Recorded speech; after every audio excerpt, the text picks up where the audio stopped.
Now, the sanctuary state crackdown comes as Republicans are reaching out to Latinos and others who could make a major difference in November's midterm elections.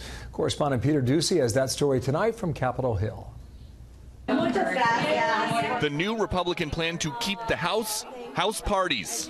And I know there are many in the Hispanic community who support Democrats. RNC Chair Ronna McDaniel is joining newly hired staffers in living rooms for meetings with Hispanic activists and voters in places like Florida, Arizona, and Nevada, trying to engage a constituency that broke for Clinton over Trump by nearly 40 points, but doesn't always represent a huge slice of the midterm electorate, just 8% of totals in 06, 10, and 14, according to exit polls. And the GOP's personal touch comes as Democratic primary voters in Texas voted last night to send 2 Hispanic women to Congress for the first time in Texas history. So as the Republican Party, we're going to continue to outreach to communities that haven't traditionally been Republican, that don't know our message, and tell them about the good things that are happening in this country.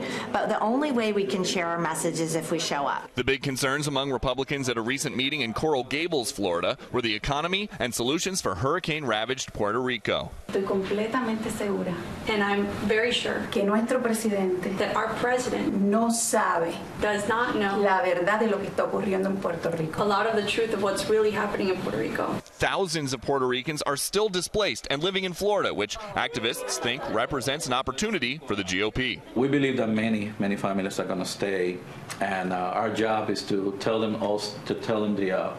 the message of the Republican Party. DNC Chairman Tom Perez tells Fox, as long as Republicans are the party of Trump, Hispanic voters will be a tough sell.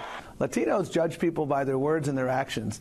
And this president has made one statement after another and taken one action after another, disparaging and demoralizing and disenfranchising Latinos. Look at the Puerto Rican situation. Puerto Ricans are second-class citizens in Donald Trump's opinion. But Republicans think they have reason to believe hot-button issues affecting some Hispanic families won't be the deciding issue in the midterms. The House party that we had today, immigration did not come up. That was not an issue that any of these individuals talked about.